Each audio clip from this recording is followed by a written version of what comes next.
Magnifique.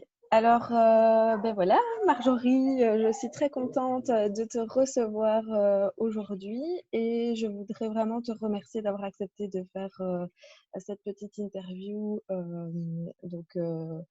sur les sujets de la reconversion éventuellement professionnelle, les changements de vie, etc. Mais on en dira plus dans quelques minutes. Juste avant, ben, j'aimerais bien présenter un petit peu aux gens qui vont nous regarder ben, la manière dont on s'est connus, puisque on s'est connus dans un milieu très professionnel et presque rigide. Hein. J'étais collaboratrice dans le cabinet d'avocats dans lequel tu allais ou tu étais fraîchement devenue associée. Je ne sais plus très bien au niveau de la ligne du temps. Et donc, évidemment, ça n'a rien à voir avec le cadre dans lequel on se parle aujourd'hui. Et aujourd'hui, on a toutes les deux quitté ce cabinet d'avocats. Et donc, je vais te demander, est-ce que tu veux bien te présenter brièvement un peu au niveau du parcours professionnel dans lequel on s'est rencontrés? Oui, namasté déjà, parce que ici je suis en Inde, au Kerala, donc c'est vraiment dans le sud-sud de la pointe du côté de la mer d'Oman, au Kerala, à Nedongolam précisément. Donc c'est vraiment, ouais, vraiment dans le sud, c'est quand vous descendez en dessous de Goa, Cochin, en dessous de Barkala. En fait, je suis pas loin de l'ashram d'Amma, pour ceux qui connaissent ce gourou. Et donc, tout d'abord, merci Anaïs pour l'invitation à témoigner. Effectivement, on s'est rencontrés dans un cabinet d'avocats. Moi, je suis née en Belgique, j'ai grandi dans le Brabant wallon et disons que j'étais une enfant bien comme il faut. Je suis rentrée à la fac de droit et puis je suis devenue avocate. Au départ, je voulais être avocate en droit familial. J'ai fait un stage de 3 mois en droit familial et je n'étais pas du tout armée pour faire face à toutes les émotions que déversaient les gens à l'occasion de ce moment pénible de leur vie. Donc j'ai fait un premier revirement où là je me suis lancée dans le droit des sociétés en me disant que ça allait être beaucoup plus facile à gérer. Et puis petit à petit, je suis arrivée à la distribution commerciale, donc tout ce qui est contrat de distribution commerciale et contrat de franchise, concession exclusive. Et après une expérience de travailler dans un cabinet à Paris, c'était la première voie que je me laissais suivre, c'était d'aller travailler à Paris. Et ensuite de cela, je suis rentrée en Belgique et j'ai commencé à travailler pendant 10 ans dans le cabinet dans lequel on s'est rencontrés.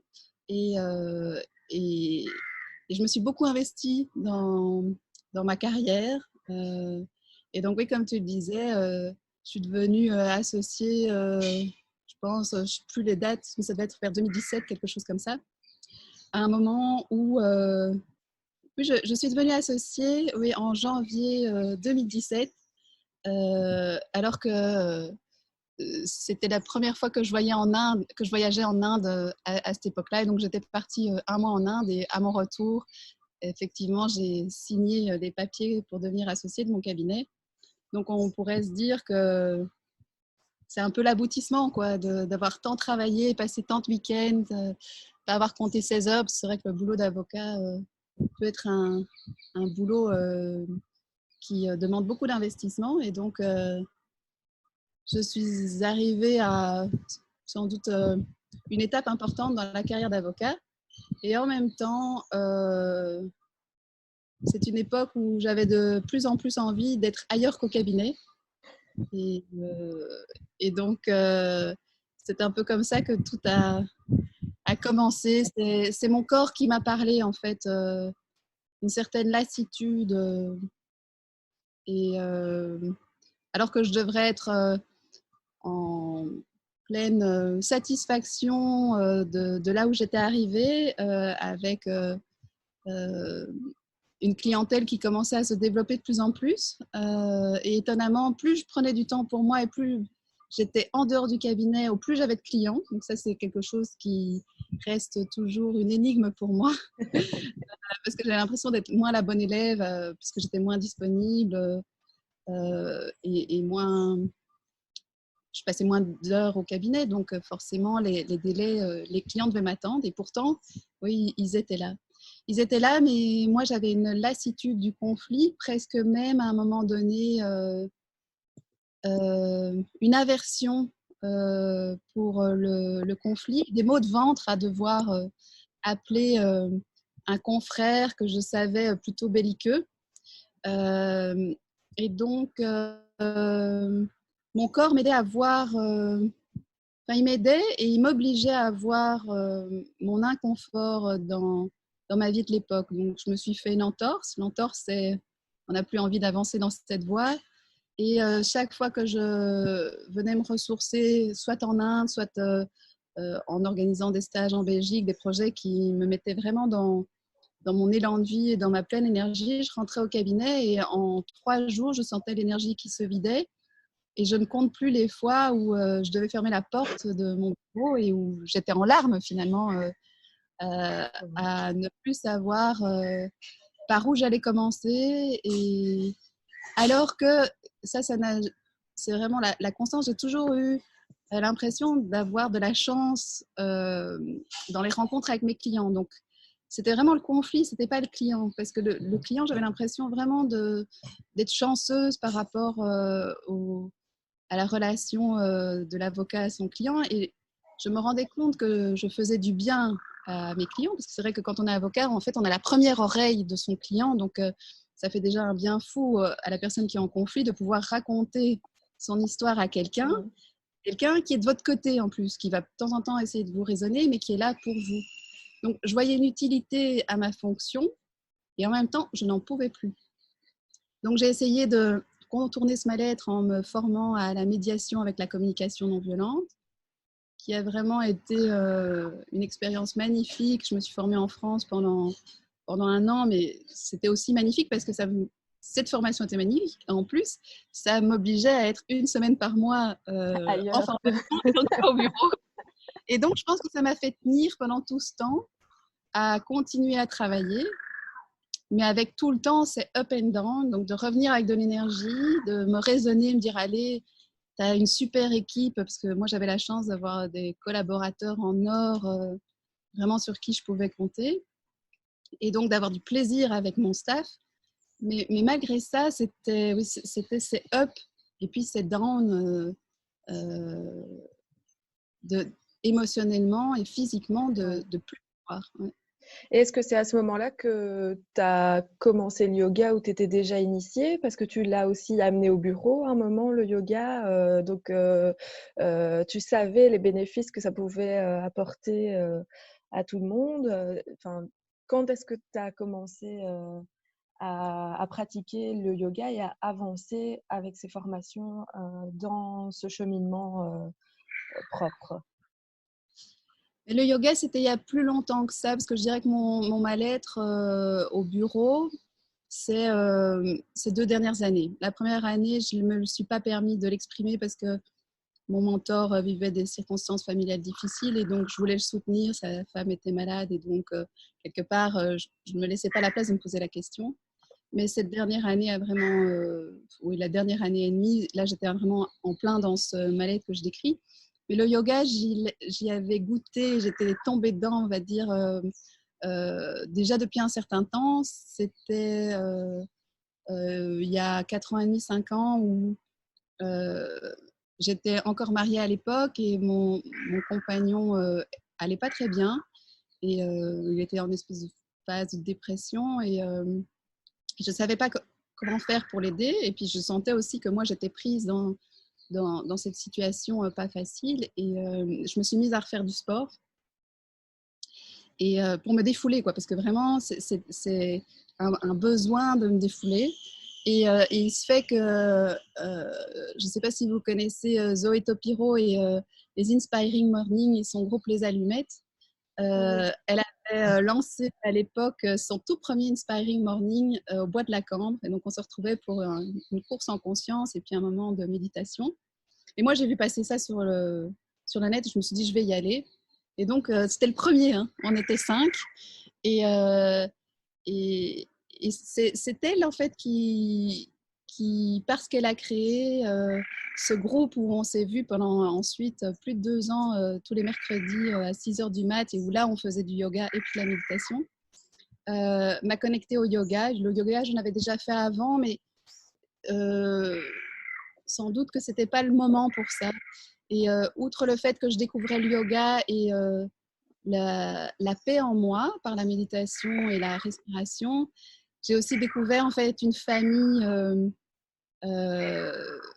une famille soutenante. On était tous à des époques de nos vies où moi à l'époque je me couchais toujours avec une petite voix qui me disait c'est pas ça ma vie, et la petite voix ne me disait pas ce qu'était ma vie, donc j'étais dans un très gros inconfort. Ça allait pas bien dans mon couple parce qu'on prenait des chemins différents. Et oui, c'est vraiment les Inspiring Morning qui m'ont fait rencontrer oui, cette famille d'amour inconditionnel. Je pense que c'était une des premières expériences de ce soutien, quoi qu'on fasse. On était un petit noyau dur, et on l'est toujours d'ailleurs, même si tout le monde est un peu dans les quatre coins du monde, parce que chacun a cheminé.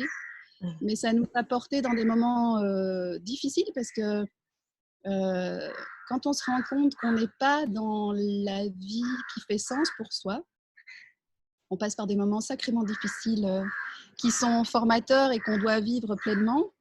Mais c'est des énormes moments de solitude, et donc avoir comme ça des amis qui sont des amis assez récents, mais où la connexion d'âme, je sais pas, il y a une étincelle qui se fait, et on se porte les uns les autres dans nos cheminements. C'est ce que je souhaite à chacun, parce qu'effectivement, c'est un boost pour oser franchir le pas. Ouais. Oui, c'est vrai. Et c'est aussi grâce à eux qu'à un moment, tu as eu le déclic de, comme tu dis, franchir le pas, ou c'est plutôt des questions que tu t'es posées? Et si c'est des questions, quelles étaient, tu sais, tes premières questions qui ont vraiment démarré le processus?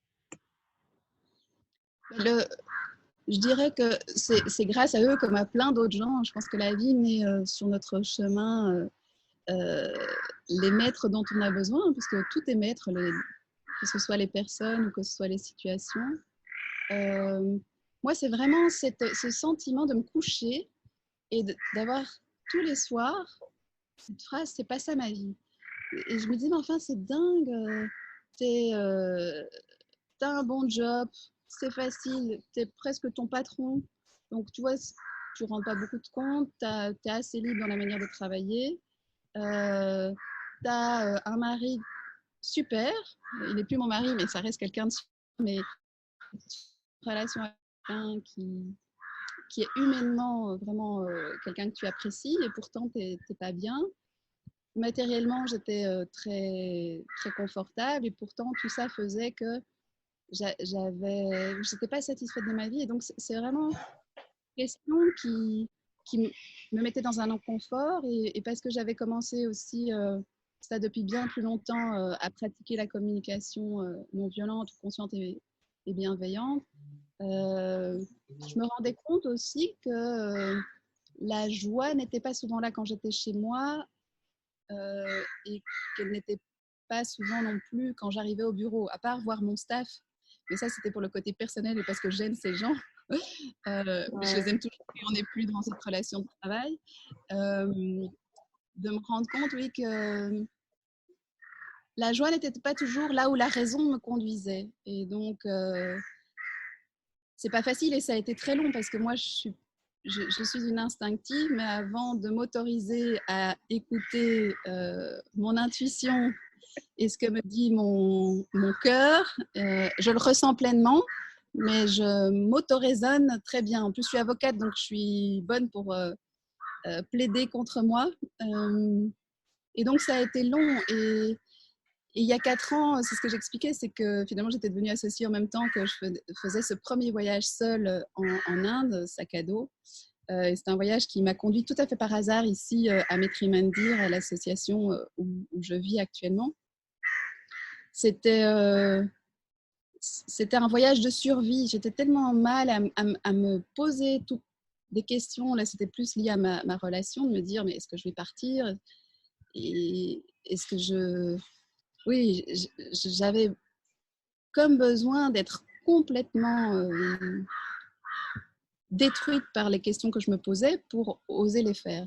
Et quand je suis venue en Inde, ici, j'ai eu l'impression de respirer, d'avoir mes poumons qui s'ouvraient. C'est pas la première fois que j'avais ce sentiment. J'avais eu la même chose à Paris, comme si c'était une première naissance. Ici, j'ai l'impression que c'était ma deuxième naissance. Je suis partie, c'était sans doute aussi la première fois que j'osais, j'assumais de faire quelque chose qui était complètement désapprouvé par mon clan familial, qui trouvait complètement dingue d'aller voyager seule avec son sac à dos en Inde, le pays où on viole les femmes et où il y a plein de maladies. Et, euh, et donc, oui, je suis partie, mes parents ne me parlaient plus, mais c'était vraiment comme si je savais que ce voyage, je devais le faire. Et, euh, et j'ai eu à peu près 3 semaines de paix intérieure ici. Quand je suis rentrée, je n'étais pas du tout plus au clair par rapport à mes choix de vie que je voulais faire à cette époque-là, si ce n'est que, à nouveau, mon corps m'a guidée parce que je suis rentrée et j'ai eu mal au ventre. Et je me suis dit, je ne peux pas continuer comme ça. J'ai été bien physiquement pendant 3 semaines, je rentre et je suis de nouveau mal. Et en fait, ça a été la même chose pour quitter mon boulot. C'est que là où je m'auto-raisonnais et où je, j'allais finalement de plus en plus mal, avec une colère aussi de me dire, mais enfin, c'est dingue, pourquoi tu t'imposes ça? Parce que tu n'arrives pas à faire le choix. Donc, à la fois de la colère et aussi de la tristesse de ne pas me donner la première place dans ma vie, quoi, de, finalement, par conformité, par rapport à ce qu'on attend de moi, par presque loyauté vis-à-vis de mes clients, vis-à-vis de mon staff, vis-à-vis de mon mentor qui m'avait donné ma chance, vis-à-vis aussi de ce que ma famille, c'est clair qu'ils aimaient bien leur fille avocate associée d'un cabinet.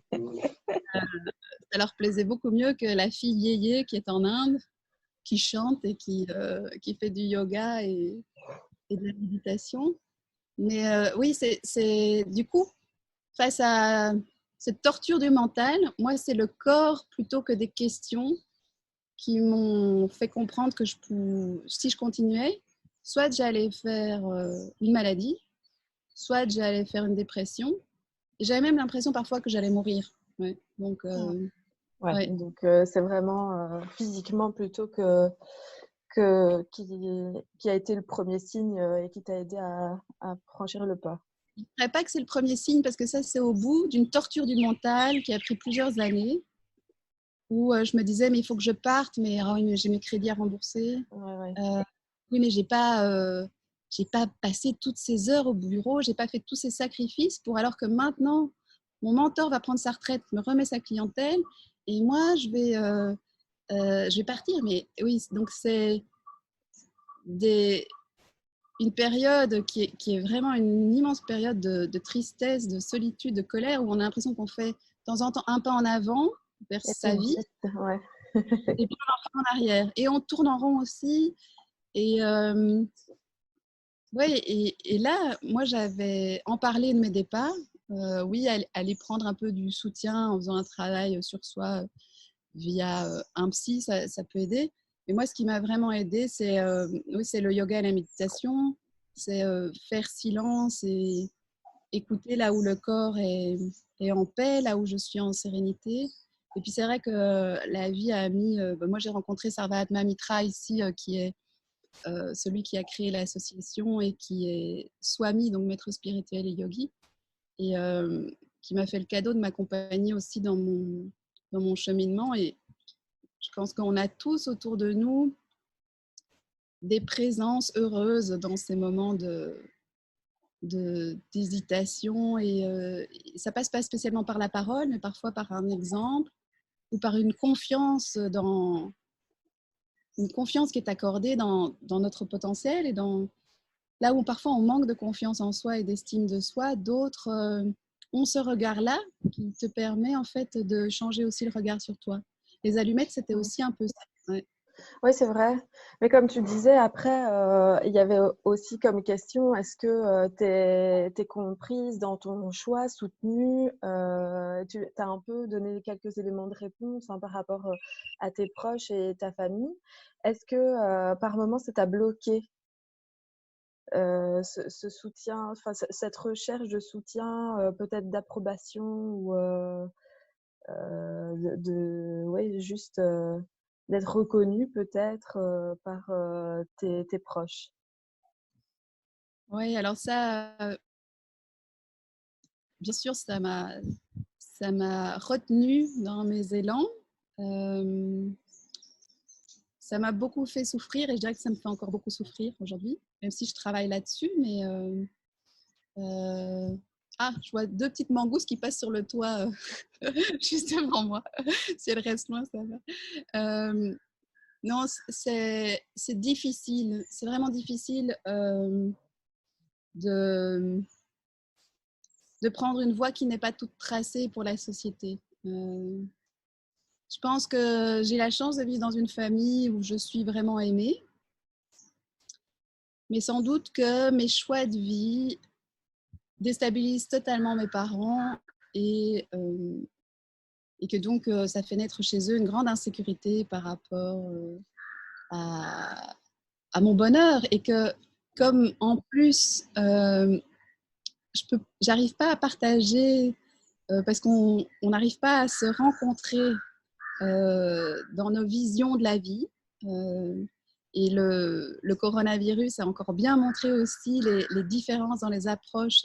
Ils ont la leur, elle n'est pas moins bonne que la mienne. Hein. C'est simplement que on est différents, on voit les choses différemment. Moi, j'ai souvent le regard de ma famille. Je suis tout trop, quoi, trop optimiste, trop zen. Trop, je ne sais pas si on peut être trop zen. Euh, Et pour eux, je touche pas terre, tu vois, alors que j'ai pourtant, moi, l'impression d'être bien ancrée dans le présent, mais simplement qu'on a des visions différentes des choses. Et donc, moi, je suis amenée finalement depuis à peu près 4 ans à ne partager plus grand-chose dans ce qui m'anime avec ma famille proche, alors que j'ai vraiment beaucoup d'amour pour eux et que je pense qu'ils en ont beaucoup pour moi, mais parce qu'on ne sait pas se rejoindre et qu'à un moment donné, je n'ai plus envie d'argumenter. De toute façon, je n'ai pas le pouvoir de les convaincre de quoi que ce soit, ni cette envie-là. Mais c'est vrai que c'est difficile quand tu reçois des jugements non-stop. Et donc, à un moment donné, en fait, je fais le choix de prendre une certaine distance, alors que j'étais très en contact avec ma famille. Je pense qu'eux souffrent aussi beaucoup de la situation. Mais je vais avoir 42 ans dans quelques jours et je ne veux pas attendre qu'ils ne soient là pour vivre ma vie et je n'ai pas non plus à sacrifier la mienne. Donc, ils sont constamment avec moi ici.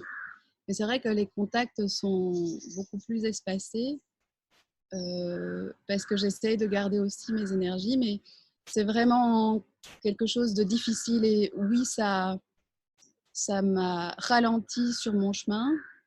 Ça m'a fait faire des marches arrière.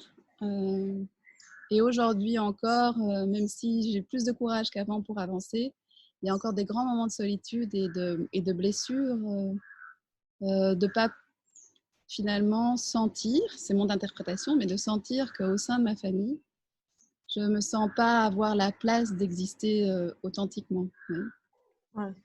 On rentre tous un peu dans des rôles qu'on nous donne ou qu'on a l'impression qu'on nous donne pour correspondre à ce que nos familles peut-être attendent de nous.